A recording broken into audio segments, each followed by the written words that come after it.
নমস্কার, আমি সুমন পালই। আজকের এই ভিডিওতে আমি আপনাদের সঙ্গে আর একটা ইন্টারেস্টিং টপিক নিয়ে কথা বলতে চলে এসেছি। সেই টপিকটি হচ্ছে শর্টস, মানে ইউটিউব শর্টস, যেটা প্রতিনিয়তই খুবই পপুলার হয়ে উঠছে মানুষদের কাছে ধীরে ধীরে। কিন্তু আমি আপনাদেরকে বলে রাখি কোন কোন ক্রাইটেরিয়াগুলো থাকলে আপনারা ইউটিউব শর্টস থেকে বোনাস আর্ন করতে পারবেন, মানে পাতি কোথায় ইউটিউব শর্টস থেকে টাকা ইনকাম করতে পারবেন। তো চলো আজকের ভিডিওটি পুরোপুরি শেষ পর্যন্ত করে দেখুন, তবেই আপনারা বুঝতে পারবেন আজকের ভিডিওটার মূল উদ্দেশ্য এবং আপনাদের শর্টসের যে রহস্যগুলো পুরো আপনাদেরকে আমি বুঝিয়ে বলবো, এক একটা ধরে পয়েন্ট করে বুঝিয়ে বলবো। তো প্রথমেই চলে যাব আমাদের ইউটিউবের যে গাইডলাইন রয়েছে, শর্টসের যে গাইডলাইন তৈরি করেছে ইউটিউব, সেই গাইডলাইনের দিকে। তো চলো, let's go. Number 1, channels need to have uploaded at least one eligible shorts in the last 180 days. অর্থাৎ 180 দিন তথা 6 মাসে, লাস্ট 6 মাসে অ্যাটলিস্ট একটা ভিডিও আপনাকে আপলোড করতেই হবে আপনার চ্যানেলে। Number 2, channels need to avoid by YouTube's community guideline, copyright rules and monetization policy. মানে চ্যানেলগুলিকে, মানে আপনার যে ইউটিউব চ্যানেলগুলি রয়েছে তাকে অবশ্যই কমিউনিটি গাইডলাইন, মানে ইউটিউবের কমিউনিটি গাইডলাইন, কপিরাইটের রুল এবং মনিটাইজেশন যে পলিসি রয়েছে তাকে অবশ্যই মেনে চলতে হবে, অ্যাভয়েড করে চলতে হবে। তার বাইরে গেলে আপনাকে কপিরাইট স্ট্রাইক বা কপিরাইটের রুল পড়ে যাবে আপনার উপরে।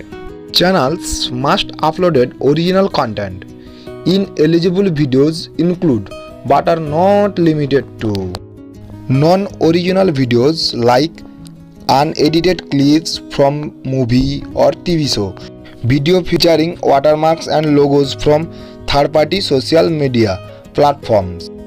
অর্থাৎ ভিডিওগুলির কন্টেন্ট যেন অরিজিনালি হয়ে থাকে, মানে কোনো টিভি শো কিংবা কোনো অরিজিনাল ভিডিও থেকে সেখানে কেটে বা তার ওয়াটারমার্ককে উড়িয়ে বিভিন্ন ধরনের থার্ড পার্টি অ্যাপ ইউজ করে ওই ভিডিওগুলো আপলোড করা যাবে না কোনো মতে।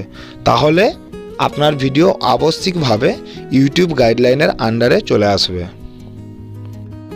Next, creator must be 13 or older in the United States or the age of majority in their country. Creators 13 to 18 years old must be have a parent or guardian accept term and set up an AdSense account for the payment. অর্থাৎ যে সমস্ত ক্রিয়েটাররা থাকবেন তাদেরকে অবশ্যই যে যার দেশের সংবিধান অনুযায়ী তাদেরকে সাবালিকা কিংবা সাবালক হতেই হবে, তবেই তাদের অ্যাকাউন্টে অ্যাডসেন্স অ্যাকাউন্ট অ্যাকসেপ্টেবল হবে। Next, creator must be in one of this countries region. Last যে গাইডলাইনটা রয়েছে ওটা হচ্ছে যে সমস্ত ক্রিয়েটাররা থাকবেন তাদেরকে আবশ্যিকভাবে যে দেশের সিটিজেনশিপ নিতে হবে। অর্থাৎ শর্টস যে সমস্ত ক্রিয়েটাররা বানাবেন তাদেরকে তাদের যে সমস্ত কান্ট্রি হবে তাদেরকে এই লিস্টের মধ্যেই থাকতে হবে। তার মধ্যে ইন্ডিয়া, বাংলাদেশ, যা মূলত আমারই দর্শকরা রয়েছেন।